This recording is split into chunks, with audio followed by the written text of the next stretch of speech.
Hello, good evening po. This video, I continue discussion about the topic. Our Lord Jesus Christ teach the hell. Our Lord Jesus Christ teach the hell. This is our topic. Nawala po kasi kanina yung isang video. Nawala. I continue the discussion. The Holy Scripture. O yung ating Panginoong Yesus, nangaral po yun sa Ebanghelyo. Nangaral po yun. Nangaral ang ating Panginoong Yesus ng Ebanghelyo sa impyerno. Ganun po, nangaral ang ating Panginoong Yesus sa impyerno. Sa mga bagay na hindi nakikita, nangaral ang ating Panginoong Yesus doon. Pero bago ka makapangaral sa impyerno, kailangan espiritu ka lang, gano'n. Nangaral siya sa impyerno, yung Panginoong Yesus. Kaya nga sabi ng banal na kasulatan dito sa Pilipos, nangaral yung ating Panginoong Yesus sa impyerno, sa mga bagay na hindi nakikita. Kasi sa kanya nilalang lahat yun eh. I continue this topic, our Lord Jesus Christ teach the hell.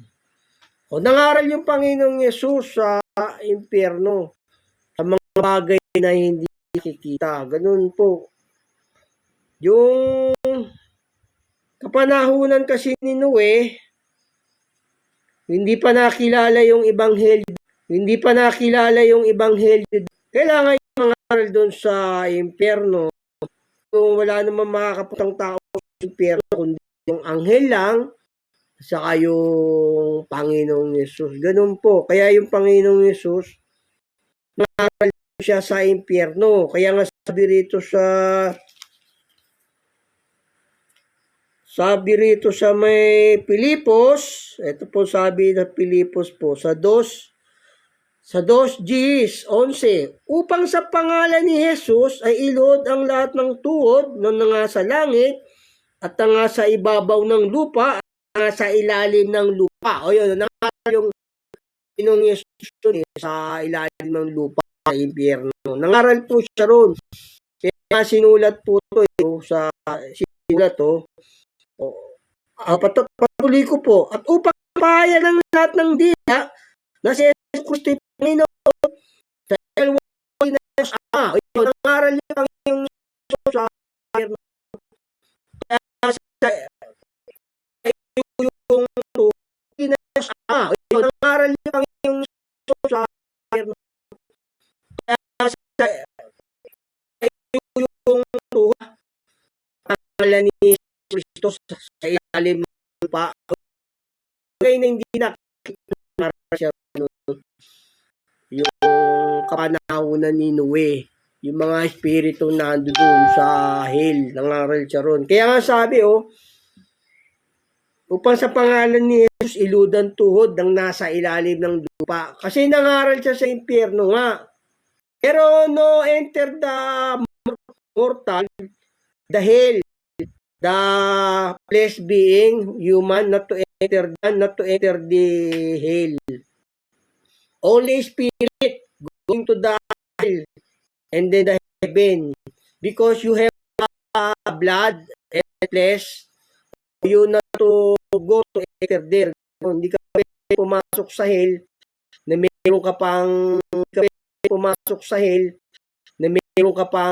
laman at dugo. Ganun po. Kaya yung ating Diyos nangaral sa impyerno. Kaya nga sabi nito, iluhod tuhod nasa ilalim ng lupa. Kasi sa kilala ng Panginoong Diyos doon siya. Basahin ko sa inyo muli rito. Sa may Pilipos 2:10, upang sa pangalan ni Jesus ay iluhod ang lahat ng tuhod ng nanga sa langit at nanga sa ibang lupa at nanga sa ilalim ng lupa o sa ilalim ng naral na. Impyerno po yun. O nilang doon, yung Kailangan niyang pangaralan yun. At upang ipahayag ng mga dila sa siyaspanon, kalwalhati ng Diyos ng Malcharon, narinig yung kinig niya ron sa may ilalim ng lupa. Po yung pinag ng Diyos doon. Wala po makapunta sa yung hilang sa yung Diyos. Kaya ang sekto, tanging po nila yung kaya. Ako nang yung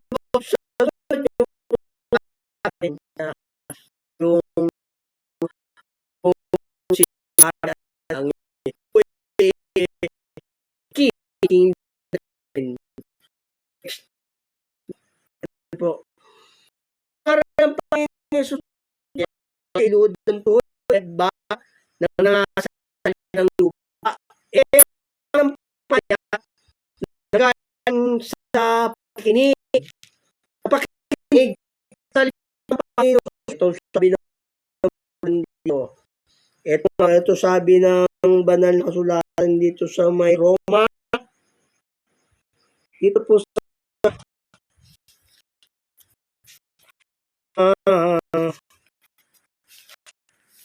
ating Panginoong Jesus, nangaral po yun sa impyerno. Noon po nangaral po siya.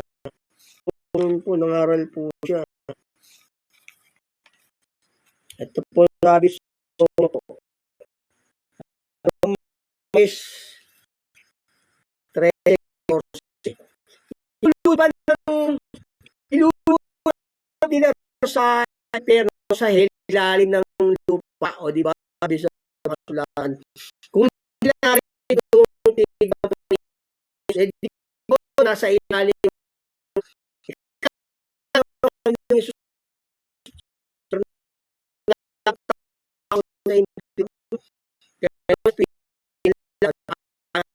ready. Kaya, makikita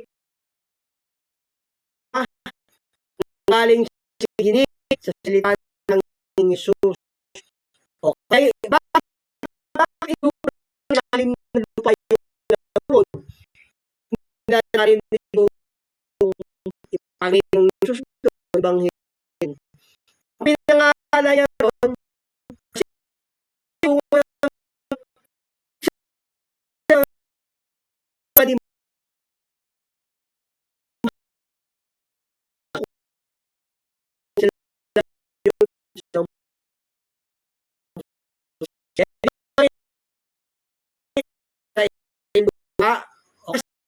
nila yung tinig ng Panginoong Jesus.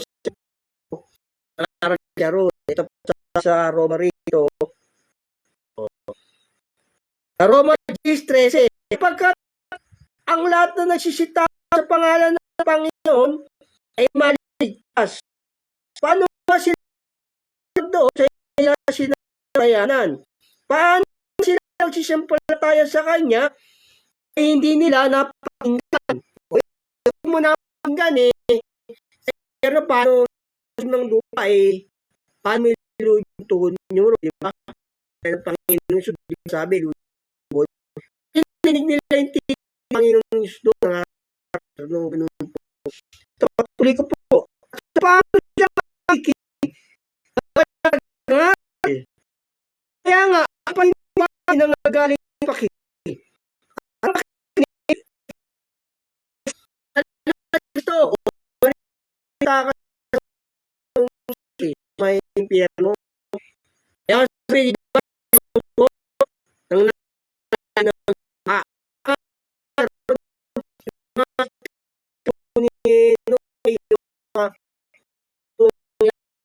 ng ibang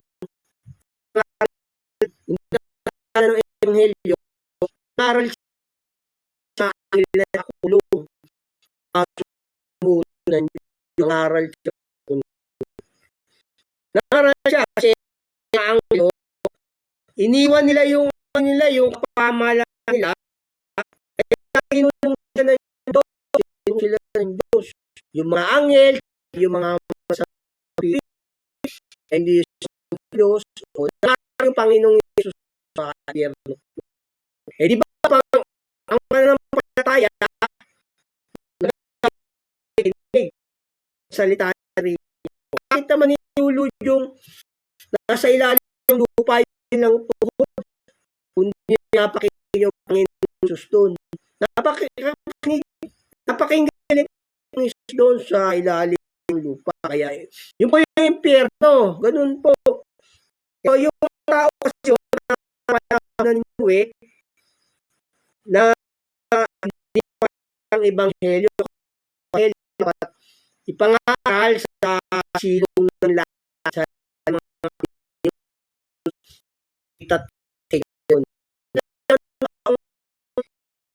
Aral na hindi kita no? Kasi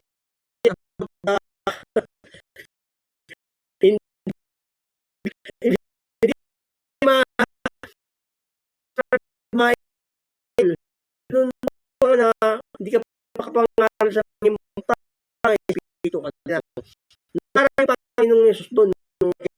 Salamat naral. Yung mga kapatid yung mga tao saka yung mga anghel na nakakulong dito sa ano to no. Ito kasi yung mga Diyos kinulong sa kulungan sa impyerno. Ganun po. Ito, kinulong yung kapanahunan ni doon, yung mga tao doon, nando doon sa impyerno, yung kaluluwa ng aral ng Jesus ay mga anghel doon. Ito panahon na yung sumisilaw.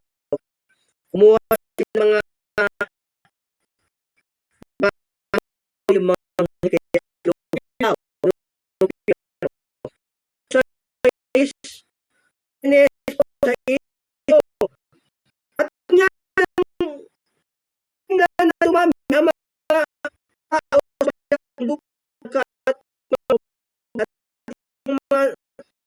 mga anak ng Diyos na magagandang mga babae mga tao at sila ay nagsikuha ng kanilang asawa hala ng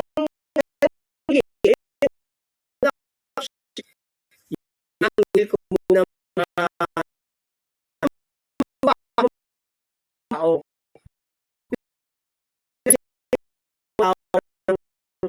may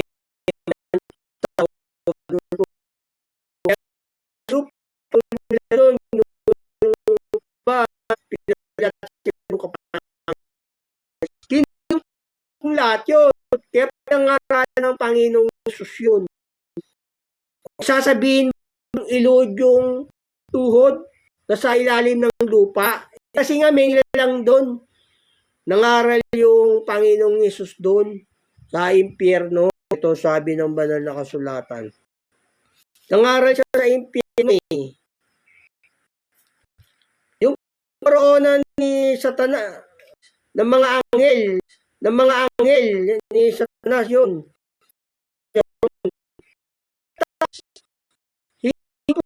Ng mga anghel ni Satanas yun.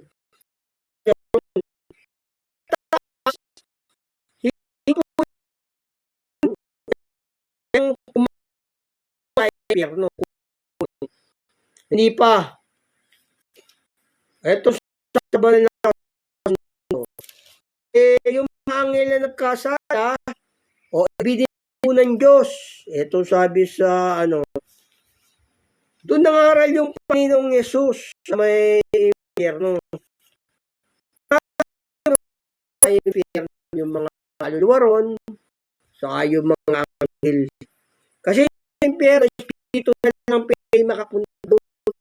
Gaya ng mga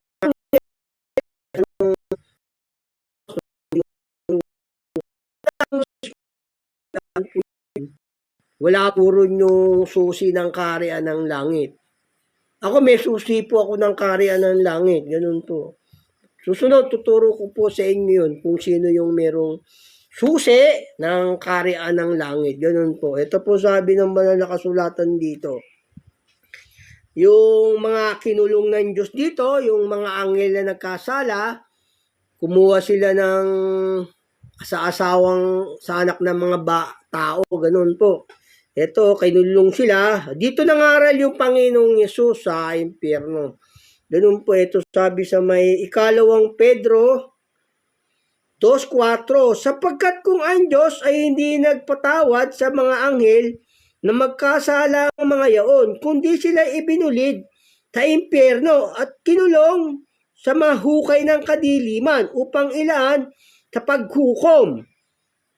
At ang dating sanlibutan ay hindi pinatawad ni Matthew na pangaral ng katwiran kasama ng ibang pa noong naging ang pag sa sanlibutan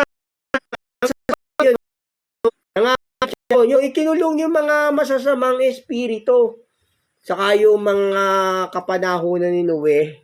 O, nangaral yung Panginoong Yesus doon. Kaya nga bakit sasabihin doon sa Biblia na ilod yung tuhod na sa ilalim ng lupa? Kasi nga nangaral siya ron sa impyerno, yung Panginoong Yesus, nangaral siya ron sa impyerno. Ito sabi ng banal na kasulatan. Yung Sheol po, yung Hades, impyerno po yun. Kasi Greek mythology yun eh. Translate, ganun po. Iisa lang po yung, yung Sheol, tsaka Hades. Kasi hindi English yun eh. Ang English na impyerno, hell. Greek mythology yun, yung salitang Hades, saka Sheol, ganun po. So, yun, nangaral siya ron. Mamaya basahin ko sa inyo rito sa Ito, nangaral yung Panginoong Yesus dito, yung nasa kalagayang espiritu na lang siya. Ito, nangaral siya. Impyerno po to, impyerno yung pinangaralan niya. Bumaba siya ron sa impyerno. Ito po sabi ng banal na kasulatan dito. Sa unang Pedro 3:18, sapagkat si Kristo man ay nagbata ng minsan dahil sa mga kasalanan. Ang matwid dahil sa di matwid. Upang tayo mahal niya sa Diyos. Pinatay sa laman, ngunit binuhay sa espiritu. Sa espiritu na lang siya. Na yan din ang kanyang inihaon ng nangaral sa mga espiritong nasa bilangguan. Nangaral siya sa espiritong nasa bilangguan. Impyerno po yun. At ng unang panahon ay mga suwail na ang pahinuhod ng Diyos ay nananatili nung mga araw ni Noe, samantalang inihanda ang daong. Nasa loob nito ay kakaunti sa mga tuwid ay 8 kaluluwa ang nangaligtas sa pamagitan ng tubig. Yung kulungan kasi yun, isa lang ang kulungan ng Diyos, yung impyerno, yung Hades, Sheol, isa lang po yun. Sinulat lang sa Sheol yun, pero hindi po English yun, hindi po English word yung Sheol at saka Hades. Greek po yun, Greek mythology. Yung salitang Sheol at saka Hades. Ganun po. Kaya yung iba hindi maintindihan. Pero impyerno po yun. Nangaral dun yung Panginoong Yesus sa impyerno. Isa lang po ang kulungan ng ng masasamang espiritu at saka ng demonyo. Isa lang po yun. Impyerno po yun. Kaya nga sabi sa banal na kasulatan, di ba?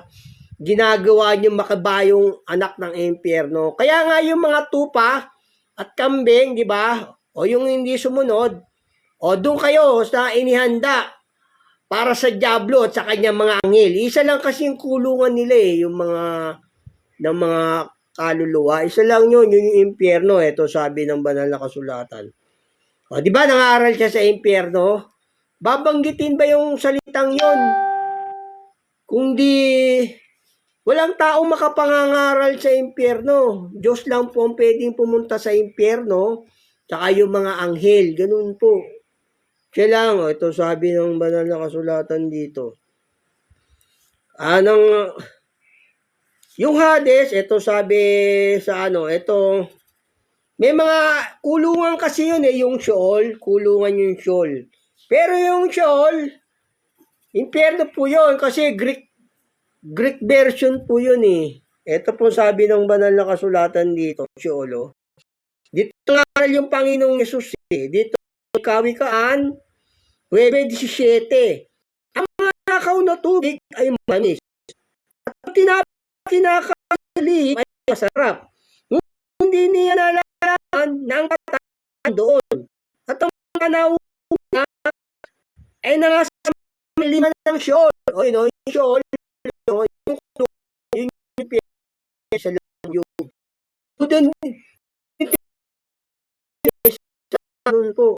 Pero sa Satanas, kaya niyang mamanik-manaog pa doon. Kaya niya pa. Kasi hindi pa po nakukulong sa Satanas eh. Hindi pa eh. Ang pagbilanggo ka kasi kay Satanas sa pagbalik ng Panginoong Yesus dito, ganun. Pagbalik niya, susunod yung po yung tuturo ko sa inyo. Ayun, may espiritong nasa kalaliman, sabi rito, di ba? Yung po yung impyerno. Ito, basahin ko sa inyo muli rito. Sa 9:18, ngunit hindi nila nalaman ng patay ay nandoon. At ang mga panahon niya ay nasa mga kalaliman ng Sheol. O yun nasa kalaliman ng Sheol. Yun po yung impyerno, kulungan. Doon din doon din kinulong Satanas. Pero Satanas ngayon, pwede pang mamanik-manaog doon sa impyerno at sa lupa. Pero sa langit, hindi na siya makapunto sa langit. Sa lupa lang siya pwedeng gumala, saka yung mga angel na kasama niya. Ganun po, doon sila nakakulong sa Sheol. Yung mga angel, si Satanas, saka yung masasamang espiritu. Nangaral ang ating Panginoong Yesus doon. Kaya nga sabi, di ba? Ang pumanik, ang bumaba rin sa kalaliman, di ba? Sabi sa ito sabi ng banal na kasulatan dito sa Epeso. Nangaral siya doon. Hindi po pwedeng mangaral ang tao sa impyerno, hindi po. Hindi ka pwedeng mag-preach doon the gospel, the hell, hindi pa pwede po ron. Kailangan espiritu ka na lang. Yung Panginoong Yesus nangaral po doon kasi hindi naman siya tao, Diyos po yun yung Panginoong Yesus. Diyos po yung Panginoong Yesus. Bulaan po yung mga nagsasabing taong Panginoong Yesus. Wala sa kanila yung susi ng kaharian ng langit. Wala sa kanila kasi hindi nila alam yung turo. Ito po ang sabi ng banal na kasulatan. Ito po ang sabi ng banal na kasulatan. Ito po sabi ng banal na kasulatan dito. May Epeso 4:9. Ngayon ito, umakyat siya ito. Hindi siya pumari naman sa kalaliman. So, pinangaral siya sa impyerno. Doon pa nangaral ng impyerno, yung mga espiritong nasa bilangguan, di ba, sabi sa Pedro, nangaral siya ron.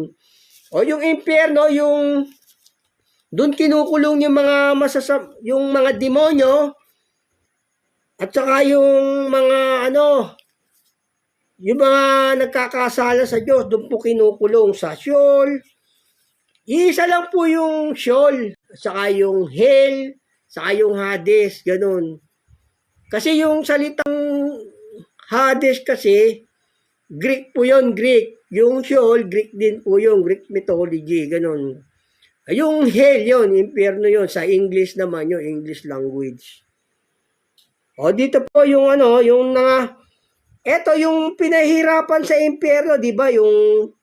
Ang panahuin nila, yung nasa kalaliman ng Sheol. Impyerno po yun, mga nakakulong na masasamang espiritu. Gaya rito, yung isang mayaman, at saka isang mahirap, di ba? Dinala sa Hades, Kasi nga, ang kulungan ng demonyo at saka ng mga suwail sa Diyos, isa lang yun, yung impyerno po yun, yung Hades yun. Ito po sabi ng banal na kasulatan dito.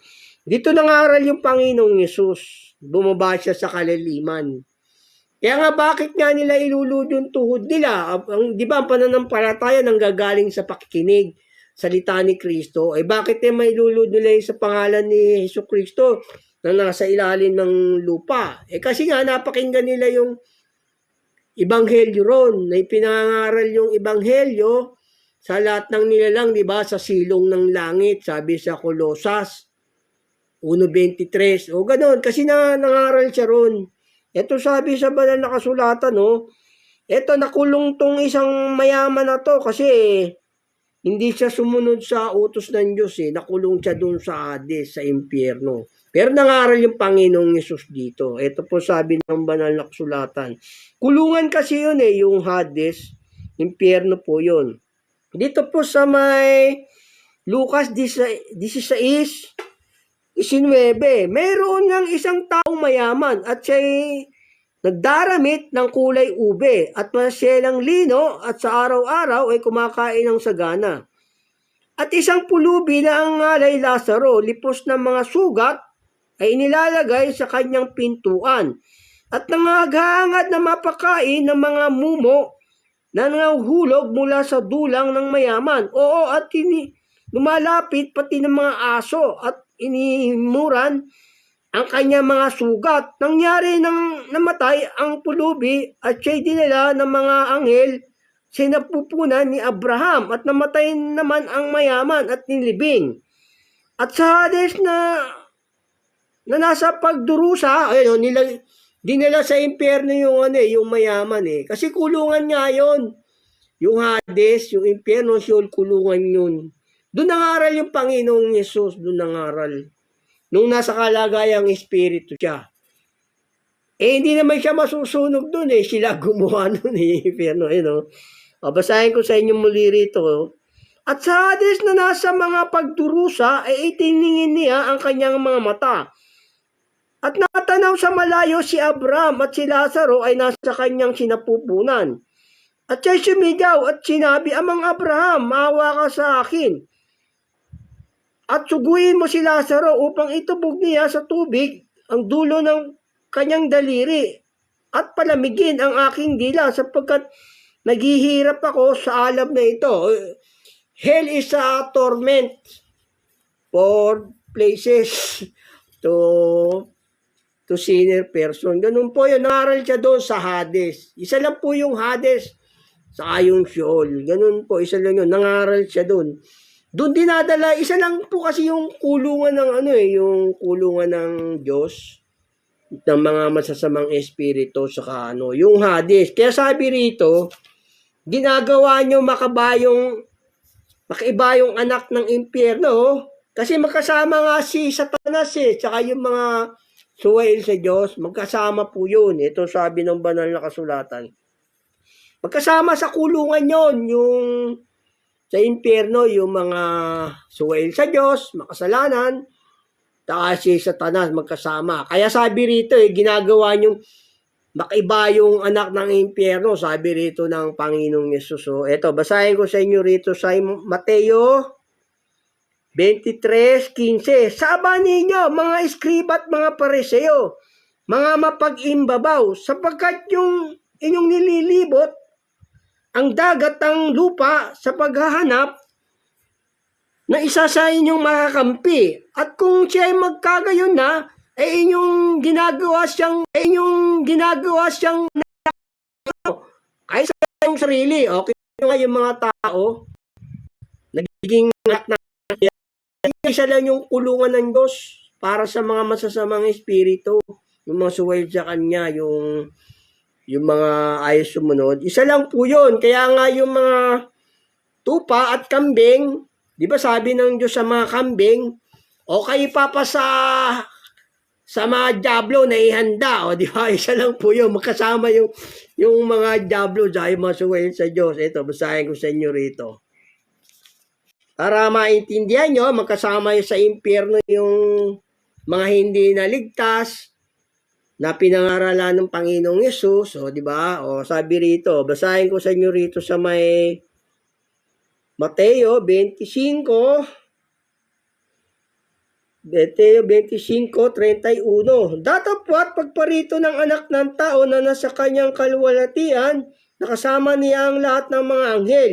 Kung magkagayaw, luluklok siya sa luklukan ng kanyang kaluwalhatian at titipunin sa harap niya ang lahat ng bansa at sila'y pagbuktin-buktin niya gaya ng pagbukod-bukod ng mga pastor sa mga tupa at mga kambing. At ilalagay niya ang mga tupa sa kanyang kanan, datapot sa kaliwa ang mga kambing. Kung magkakaliwa ang mga kambing, kung ng aking ang nasa buhat ng itag ang sanlibutan sapagkat ako nagutom, ako'y kain, ako'y natuwaw, at ako'y inom. Naging taga-ibang bayan, inyo akong natuloy. Naging hubad, inyo akong pinirangtan. Ako'y nagkasakit, at inyo akong dinalaw. Ako'y nabilanggo, inyo akong piruunan. Kung kagaya, sagutin siya ng mga matuwid na magsasabi, Panginoon, kaya ka na pinakainin at ikaw kinain ka.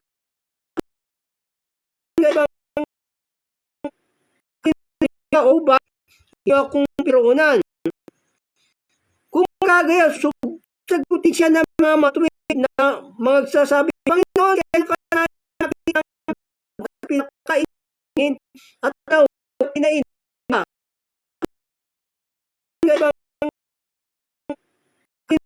O ba, may sakit, amin. Tanghali sabihin sa ang sinasabi ko sa ng ganyan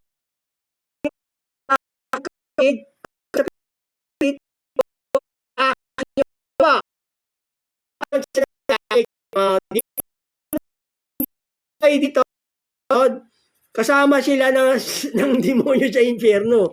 Kaya yung kulungan ng Diyos, isa lang yun. Kulungan ng Diyos sa mga masasamang espiritu at sa mga suwail. Ito, basahin ko nyo rito.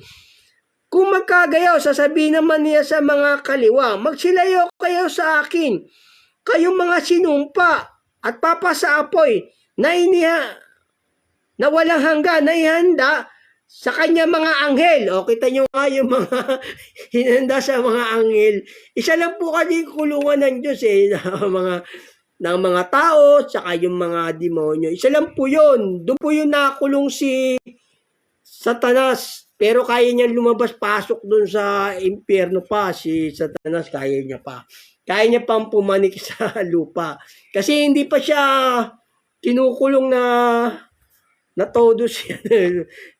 Kaya niya pang lumabas, pasok doon. Doon siya eto, di ba, yung mga tao, di ba, yung nasa impyerno, ang kanilang panahuin ay sabi rito, panahuin nila yung mga nasa espiritong nasa Sheol, di ba? Impyerno po yun. O, basahin ko sa inyo rito muli. Sa may kawikaan, maybe. Kasi kung i-English to, basahin ko siya English, sa haba oras natin. Pero yung Sheol, impyerno po yun sa English translate. Ito po sabi ng banal na kasulatan dito. Dito tinapon din si Satanas dito sa Sheol na to. Pero kaya pa ni Satanas labas-pasok dun sa Sheol. Ganun po. Kasi kukulong lang si Satanas pagbalik ng Panginoong Yesus, pagbalik niya rito. Ito sabi ng banal na kasulatan dito. Sa may kawikaan, 9:17 hanggang 18. Ang mga nakaw na tubig ay matamis. At ang tinapay na kinakain sa lihim ay masarap. Ngunit hindi niya nalalaman, ang patay ay nandoon. At ang mga panahuin niya ay nangasa mga kaliliman ng Sheol. O yun, nasa kaliliman ng Sheol, yung mga panahuin, yung mga nakaw na tubig, tinapay na lihim, kinakain. O doon din nakakulong si Satanas. Pero kaya niyang lumabas-pasok pa doon. Kasi ang pagkulong sa kanya, pagbalik ng Panginoong Yesus dito, maghahari pa yung Panginoong Yesus dito ng 1,000 years before end of the world. Ganun po. Maghahari pa muna yun. Pero itapon na siya ron, hindi na siya pwedeng pumanik sa langit. Ganun po. Dito siya nakulong. Ito sabi, di ba yung panahuin doon, sabi ron, ang panahuin nila doon sa mga tinapay kumakain ng lihim, yung mga espiritong nasa kaliliman, di ba? O yun po yun. Doon din tinapon si Satanas nung nagkasala siya sa Diyos. Ito po sabi ng banal na kasulatan dito. Sa may Isaiah 14, 12, ano't nahulog ka mula sa langit o tala sa umaga? Anak ng umaga, paanong ika'y lumagpak sa lupa? Ikaw na siyang nagpahina sa mga bansa at sinabi mo sa iyong sarili, ako'y sasampa sa langit, aking itataas ang aking luklukan sa itaas ng mga bituin ng Diyos at ako'y uupo sa bundok, sa kapisanan, sa mga kadulunduang bahagi ng hilagaan. At ako'y sasampa sa itaas ng mga kaitaasan ng mga alapaap. Ako'y magiging gaya ng kataas-taasan. Gayumay, mabababa ka sa Sheol, sa mga kadululuhang bahagi ng hukay. O, doon din tinapon si Satanas sa may Sheol, sa mga kasama ng mga pinangaralan ng Panginoong Yesus. Kaya sabi, di ba, ilod ang tuhod sa pangalan ni Jesus nang nasa ilalim ng lupa kasi nangaral yung Panginoong Yesus doon sa impyerno. Yun po, isa lang po kulungan ng masamang espiritu. Yung mga sumuhay sa Diyos, ay yung mga demonyo, isa lang po yun, di ba? Ginagawa niyong pakibayong anak ng impyerno o kayo mga sinumpa, papasa apoy na hinanda para sa diablo at sa kanyang mga anghel. Ganun nangaral po yung Panginoong Yesus doon. Pero, not to enter the mortal, the going to hell you preach. Hindi po pwede yung mortal doon. Kailangan immortal na lang. Kailangan spirit na lang. Gaya ng Panginoong Yesus, espiritu, di ba? Sa espiritu, nangaral siyang espiritu nasa bilangguan. Kasi hindi ka pwede makapunta sa impyerno na meron ka pang laman at dugo. Ganun po. Kaya yung ating Panginoong Yesus nangaral sa impyerno. Wala pong taong baka pangangaral sa impyerno.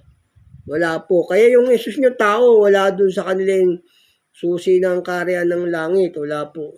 Wala pong kaligtasan dyan, yung Yesus mo tao. Mga bulaan po yun. God bless po, yun po yung ating paksa. Our topic is done. Our Lord Jesus Christ teach the hell. Oh. Ganun po. Kaya nga, ang pananampalataya nanggagaling sa pakinig. Sa pakinig, sa salita ng Panginoong Yesus. Kaya ilod ang tuhod, nangangasa langit, nasa ibabang ng lupa, nasa ilalim ng lupa. O, nangaral kasi siya Sharon sa ilalim ng lupa. Upang ipahayag ng dila na si Yesu Kristo'y Panginoon sa ikawalhati ng Diyos Ama. Yun po, God bless po. Our topic is done. Thank you for joining, for watching. Thank you, and see you next time on Sunday. Thank you, God bless po. Thank you for joining, for watching.